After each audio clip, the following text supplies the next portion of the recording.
Sauce TV ప్రేక్షకులకు శుభాశీస్సు. శాంతి మంత్రాలు ఉన్నాయి కదండి. శాంతిగా ఉండండి, ప్రశాంతంగా ఉండండి. ఏ మంత్రం చదివినా, ఏ పారాయణం చేసినా మనం శాంతి శాంతి శాంతి అని అంటుంటాం. అసలు శాంతికి అర్థం ఏమిటి అనేది ఈరోజు తెలుసుకుంటాం. ఇప్పుడు 3 సార్లు మనము శాంతి శాంతి శాంతి అని అంటారు. అంటే తాపత్రయాలను పూర్తిగా నశింపచేసేటటువంటిది. ఈ శాంతి అనేటటువంటిది ప్రతి ఒక్కరూ కూడా, అంటే తన యొక్క నిజస్వరూపానికి వెళ్ళేదాన్ని శాంతి అంటారు. చూడండి, ఏదైనా ఫంక్షన్కి వెళ్ళామనుకో, మనం విచిత్రమైనటువంటి వస్త్రాలంకరణ చేస్తాం. అలాగే మహిళలైతే ఇంక చెప్పనవసరం లేదు, ఎందుకంటే వారు ధరించేటటువంటి వస్త్రాలు కాబట్టి. అలాగే ఆభరణాలైతేనేమి, కేశాలంకరణ అయితేనేమి, ఇత్యాదివన్నీ కూడా కొంత సమయం పడుతుంది. ఇవి ధరించి వారు ఏం చేస్తారు, కార్యక్రమానికి వెళ్ళిన తర్వాత ఎప్పుడెప్పుడు ఇంటికి వెళ్ళి ఈ ధరించినటువంటివన్నీ కూడా తొలగించి ఇంట్లో ఉండేటటువంటి తన నిజస్వరూపానికి వస్త్రాన్ని కట్టుకొని ఉంటారు కదా. అలాంటి స్థితికి వచ్చినప్పుడు ఇంటికి తిరిగి వచ్చి ఇవన్నీ తీసేసిన తర్వాత ఎలా ఉంటుంది, అమ్మయ్యా అని అంటారు. అంటే భౌతికమైనటువంటి ప్రపంచంలో మనం పాకులాడుతూ ఏదైతే సహజ సిద్ధమైనటువంటి స్థితి మనకుందో దాంట్లోకి వచ్చి చేరటాన్ని శాంతి అని అంటారు.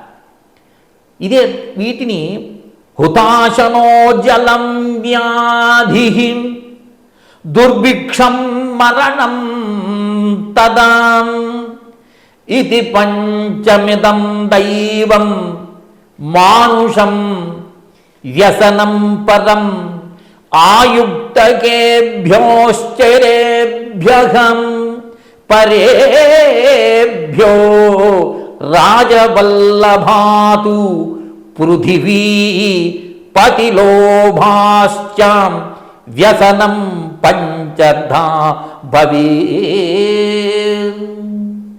మనకు శాంతి భంగం కలిగిస్తున్నాయే, ఆ శాంతి భంగం కలిగించేటటువంటివి ఇక్కడ 2 విధాలని చెప్తుంది ఇక్కడ ఉపనిషత్తు.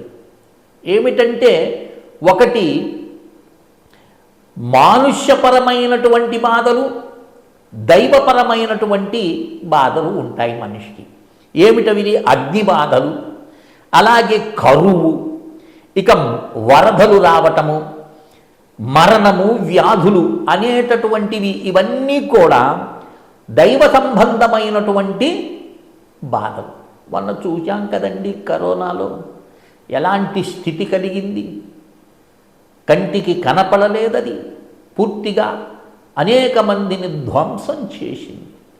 ఇవన్నీ దైవానుకూలంగా వచ్చేటటువంటి బాధలు. ఏమండి, దైవం బాధలు పెడుతారని మరి ఏం చేస్తారండి? పాపం పెరిగిపోతే ప్రక్షాళన చెయ్యాలి కదా. మురికి పడిపోతే ఏం చేస్తాం?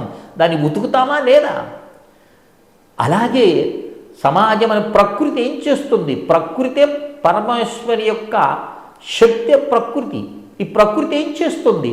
అది శుభ్రపరుచుకుంటుంది. అది కనుక ఇవన్నీ కూడా అగ్నిబాధలైతేనేమి, వరదలైతేనేమి, మరణమైతేనేమి, కరువైతేనేమి, వ్యాధులన్నీ కూడా ఇవి దైవ సమానమైనటువంటి బాధలు.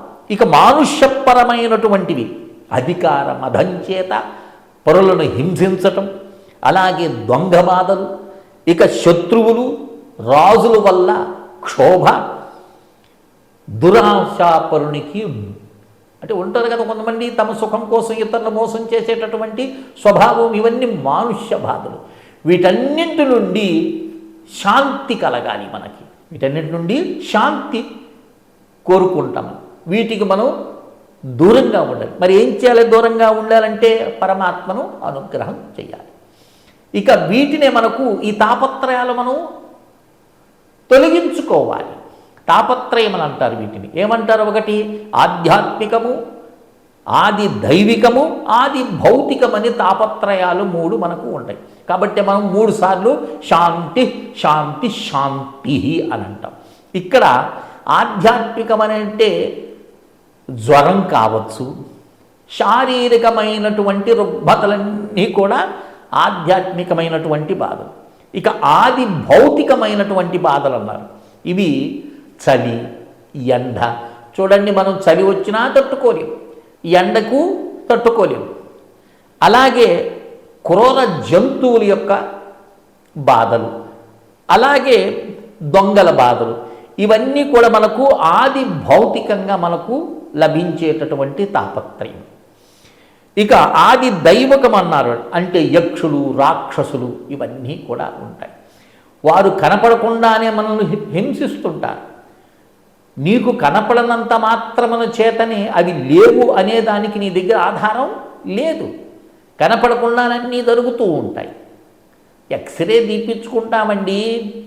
ఎక్స్రే తీపించుకున్నప్పుడు వారు ఏం చేస్తారు? శ్వాస తీసుకొని వదలమంటారు. ఓ శబ్దం వస్తుంది, అంతే.